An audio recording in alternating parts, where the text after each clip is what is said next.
You got to see this. NBA's Steph Curry shares the foundation of his three-point shot, but also his relationship with Jesus Christ. Check it out.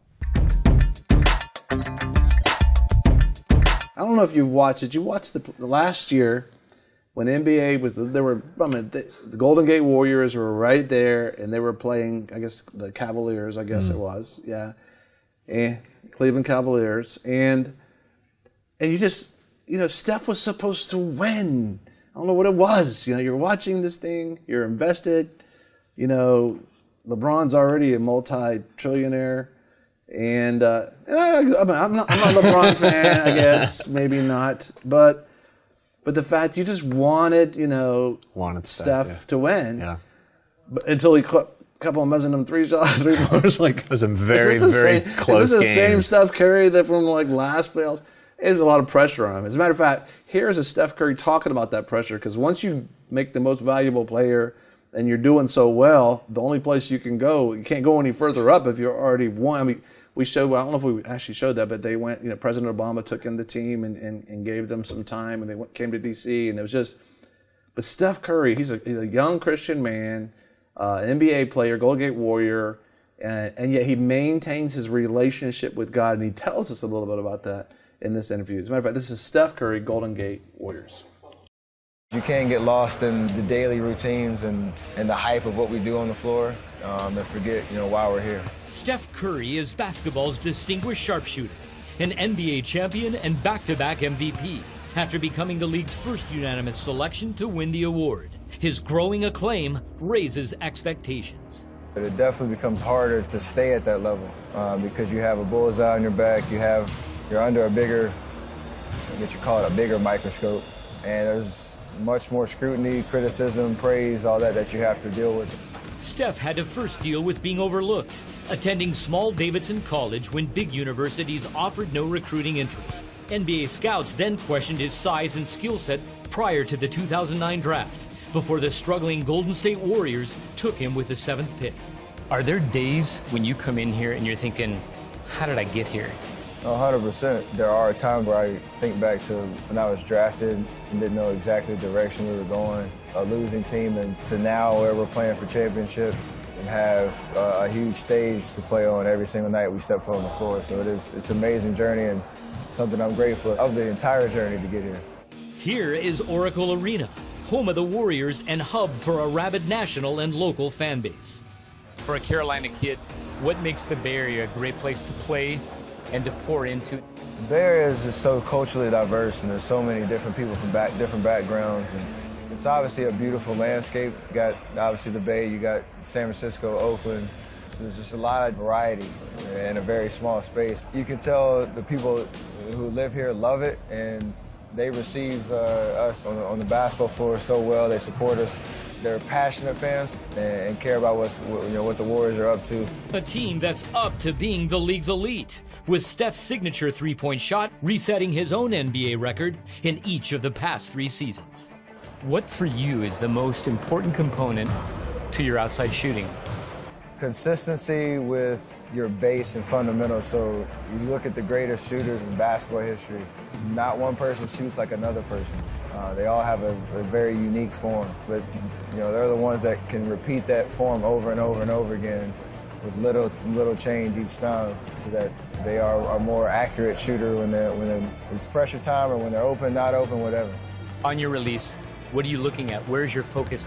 It's on the rim as I'm shooting. After I shoot, when the ball is halfway up towards the rim, I kind of stare at the ball just to see how it's rotating, see what line it's on. You usually know at that point whether you're going to make it or miss it. And then you lock back on the rim to hopefully see that ball go right through the net. His scoring skills are on a fast break of their own, quick enough to earn Steph a reputation as the NBA's greatest shooter ever. But of all the shots that the Billboard Wonder treasures, it's the sure shot that anchors his soul. I've learned well from my parents.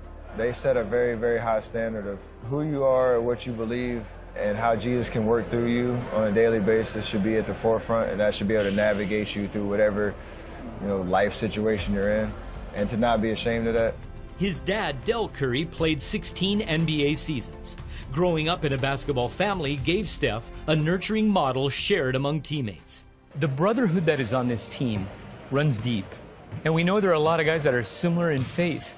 How does the Christianity, the brotherhood among brothers, play into that? You ask anybody in their walk of faith, it's all about finding accountability partners and finding people that can encourage you in your walk. Knowing nobody's perfect, we all have very similar temptations, struggles through our entire walk of faith. So for us on the court, we all grind and compete on the floor, so why not grind and compete in our spiritual walk together as well. The overlap for both player and person becomes intentional. We have a group chat, we call it the discipleship group, where we share Bible verses every single day and kind of do a Bible study through text message. Every game day, we have 10, 11 guys show up for the 30-minute Bible study and prayer service. Daily encouragement, that's the biggest thing. Steph shares encouragement from his platform, donating chemically treated bed nets internationally by every three-pointer he makes with a Nothing But Nets campaign. How satisfying, Steph, is that for you to be able to impact lives a half a world away? It's definitely gratifying to know we're saving lives. Malaria is a devastating disease, especially for kids under the age of 5. And so families in Africa who are in malaria prevalent areas, those parents can't protect their young ones from a mosquito bite and the negative effects of malaria without our help and without these nets. And this isn't an issue that we can eradicate. It's something that's preventable, and we're on that mission.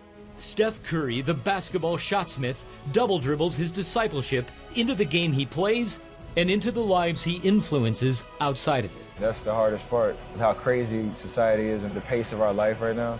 You have to be able to continue to get fed every single day because there are distractions left and right. Find ways to impact people with how you walk, whether you say anything or not, that they can see something that's different about you and how you carry yourself. And that's a follower of Jesus.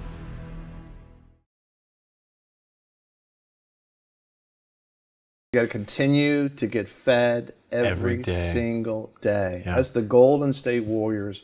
And you look, in the middle of doing all of that and training and the intensity of that, they still have a relationship with Jesus Christ. They still focus on abiding and hanging out with like-minded believers. And, Jesus can get you through anything. He talks about that quite often. It's so exciting for the light that these sports figures are, that stand up for God, Tim Tebow and others out there. We just want to say thank God, for Steph Curry and the Golden State Warriors. And maybe they'll do it again this year. Thank you for watching VFN TV. If you like this video, give us a thumbs up. Also, if you want to see more videos like this, subscribe. A lot of people want to abide with the Lord, but they just don't have a plan to do it. You can request that plan today at iabide.org. Don't forget you can join us 24 hours a day, 7 days a week.